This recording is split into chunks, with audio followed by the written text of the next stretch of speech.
Di tengah kasus pemerasan yang dilakukan Nikita Mirzani, beredar pula chat Dr. Oki Pratama dengan salah satu korban, Melvina Husianti, owner dari Daviana Skincare. Pada chat tersebut, Dr. Oki Pratama menyarankan owner Daviana Skincare tersebut menghubungi Nikita Mirzani untuk berdamai agar usahanya tidak disenggol lagi. Dr. Oki pun menyarankan Melvina untuk membungkam mulut Nikita Mirzani dengan cara merendahkan diri dan mengikuti apapun keinginan Nikita Mirzani. Karena Nikita Mirzani meminta 15 miliar rupiah, owner Daviana Skincare itu pun merasa tidak mampu dan kembali meminta pendapat Dr. Oki Pratama. Alih-alih membantu menengahkannya, Dr. Oki justru menyarankan Melvina tetap membayar 15 miliar rupiah kepada Nikita Mirzani dengan cara dicicil. Saat Melvina mengeluh tidak ada uang senilai 15 miliar rupiah, Dr. Oki Pratama seolah tidak peduli dan beranggapan owner Daviana Skincare akan menghabiskan lebih banyak uang bila melapor ke polisi. Dr. Oki Pratama juga seolah berusaha menakut-nakuti Melvina kalau dirinya tidak bisa dilaporkan ke polisi atas tuduhan penipuan. Belum lagi kalau ada korban yang merasa wajahnya rusak setelah menggunakan produk skincare dari Daviana. Selain itu, Dr. Oki Pratama juga menyinggung soal peredaran produk skincare Daviana yang izin edarnya sudah dicabut. Saat owner Daviana Skincare mengaku sudah menarik produk tersebut, Dr. Oki Pratama mengaku tidak tahu dan tidak peduli soal kesulitan Melvina yang kesulitan membayar Nikita Mirzani 15 miliar rupiah. Dr. Oki justru menegaskan bahwa tidak seharusnya owner Daviana Skincare mencari masalah dengan Nikita Mirzani. Nah, gimana nih menurut netizen yang terhormat? Silahkan berkomentar ya. Oh, gimana para penyembah Nicky Bull? Ya, gimana ya? Berharap sih boleh, tapi kalian sudah melihat belum chattingan cat-cat yang bertebaran TikTok ya kan, berseliweran banyak banget ya kan, 15 M. Wow, terus masih dibilang bukan pemerasan. Apalagi bilang penyogokan. Bagaimana pendapat kalian? Coba pendapatnya yang catatan bertebaran itu. Coba, masih berharap bisa bebas. Kalau bisa bebas, woi, gue salut. Bukan salut 2 jempol lagi, 4 kaki gue angkat jempol gue, sumpah. Ya keren, berarti keren, the best. Aduh, sampai kena kacamata. Sekarang saatnya kita mereaction isi chat antara terduga Dr. Oki Pratama dengan Melvin, owner Daviana. Jadi sekarang kita bahas aja yang ini. Oke, kita mulai dari sini. Nih, si Melvin bilang aku manusia biasa. Terus si Dr. Oki nyautin, minta petunjuk dan gak mau salah langkah. Dikasihlah kontak Nikita Mirzani. Kata gue kayak, Dr. Oki lu kagak salah nyuruh si Melvin minta petunjuk ke Nikita Mirzani supaya kagak salah langkah. Harusnya lu suruh minta petunjuk ke Allah Subhanahu wa Ta'ala. Dokter, minta petunjuk ke Allah Subhanahu wa Ta'ala dong. Terus nih ya, bawa-bawanya ini yang ngeri nih ya.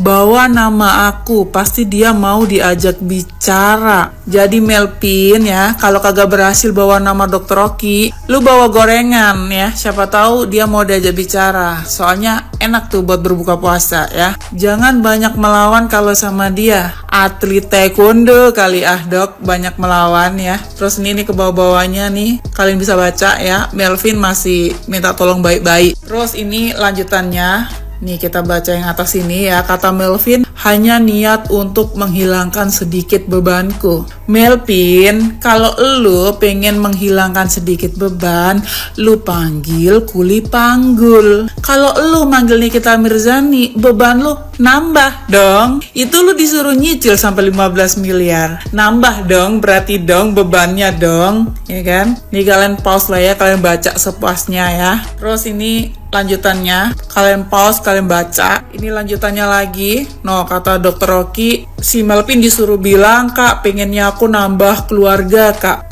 Kata gua kayak, Melvin, lu kalau mau nambah keluarga, lu bilang dong sama gua dong. Gua aja jadi adik online lu ya. Ribet dong. kalau nih kita dijadiin keluarga, ini nih, ini yang lucu lagi nih. Izin aja boleh video call Kak, kamu nangis deh di situ. Dia lulu itu kalau udah orang sedih. Kata gue kayak Dokter Oki ini ada-ada aja ya si Melvin disuruh nangis di depan Nikita Mirzani. Kata gue Melvin, mending elu ya nelpon sutradara Indosiar. Nah, lu nangis no di depan dia. Untung lu dijadiin artis FTV, ya kan? Ngapain lu nangis di depan Nikita Mirzani? Lagi ini sebenarnya ada notesnya nih, cuma nggak tertulis nih tersirat nih notesnya nih. Lu video call nangis, tapi sambil ada adegan ngelap air matanya pakai duit ya, karena kalau kagak ada duit lu nangis doang kagak ngaruh ya. Ini yang lebih mengenaskan lagi nih, si Melvin bilang, "Dok, kenapa dia sebegitu bencinya sama aku, Dok? Apa salahku sama dia?" Gue jadi keinget lagu The Massive, apa salahku? Hayo, apa salahku tuh si Melvin no. Ini lanjutannya lagi ya. Si Dokter Oki masih aja tuh. Ya izin aja video call dia, aku jamin dia lulu asal kamu nangis. Masih aja orang disuruh nangis. Nah ini yang terakhir ya.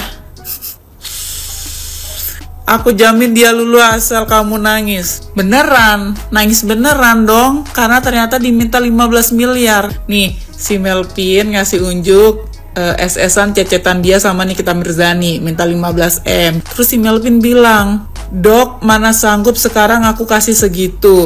Video call aku bilang nangis." Masih aja orang disuruh nangis ya. Kata gue kayak, lu bisa bayangin gak? Ini yang ngechat Nikita Mirzani, si Melvin owner Daviena. Lu bayangin kagak kalau yang ngechat Nikita Mirzani Melvin Tenggara sama Melvin owner Daviena aja minta 15M. Kalau Melvin Tenggara minta berapa dia kira-kira ya? Kata gue ini dunia skincare begini amat sih. Apakah NM dan asistennya melakukan pemerasan? Ini menurut pendapatku ya, ini pendapatku. Setelah mendengar rekaman percakapan antara asistennya si NM ini dan Dr. RG, dan juga textingannya si NM dan si D itu, ya gue melihatnya memang ada unsur pengancaman ya di situ. Jadi modusnya tuh gini, kalau lu mau gue tutup mulut, lu harus bayar gue sekian. Kalau lu nggak mau bayar gue sekian, ya gue akan tetap speak up. Dan lu tahu kan, kalau gue speak up, artinya usaha lu itu akan terancam hancur. Karena kan netizen tuh percaya sama omongan gue gitu. Jadi lu pilih mana? Pilih menutup mulut gue, atau gue akan tetap speak up. Jadi begitu ya kurang lebih. Ya agak disayangkan ya, karena kalau memang NM ini benar mau memerangi skincare abal-abal ya, harusnya kalau ada yang mendekati untuk ya udah jangan ngomong dong, jangan ngomong gitu. Ya harus ini dong, komitmen dong. Gue nggak mau, kan gue mau memerangi skincare abal-abal yang sudah merugikan banyak orang. Lu mau bayar gue berapa? Gue nggak mau, gue akan tetap speak up. Kan harusnya begitu ya kan? Tapi ini kebalik gitu loh. Jadi ya apakah ini memang benar dugaan banyak orang gitu ya, bahwa ini dipakai untuk mencari keuntungan sendiri gitu. Tapi kan itu tadi bukti-bukti yang ada di sosial media ya. Kita nggak tahu nih besok sidang tuh akan ada fakta apa nih yang disajikan di persidangan. Jadi ya kita tunggu aja nanti persidangannya seperti apa. Itu menurut pandanganku ya.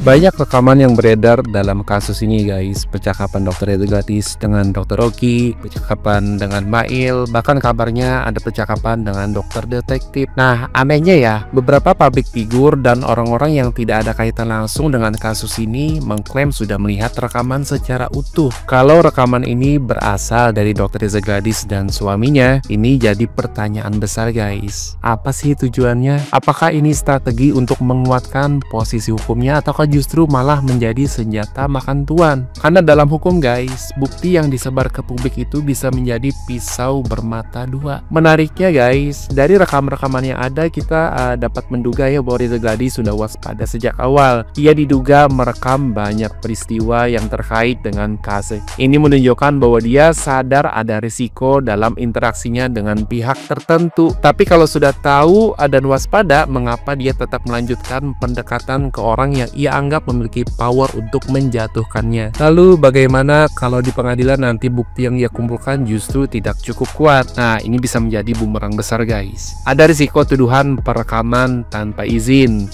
pencemaran nama baik, hingga fitnah. Kalau itu terjadi, posisinya bisa berbalik loh, dari korban bisa menjadi pihak yang berpotensi disalahkan. Jadi mari kita berpikir kritis ya guys. Apakah langkah-langkah yang diambil oleh Dr. Reza Garis ini benar-benar strategis atau justru memperumit situasinya sendiri nantinya? Jangan hanya melihat dari satu sisi, tapi cobalah gunakan logika dalam menilai kasus ini. Bagaimana menurut kalian?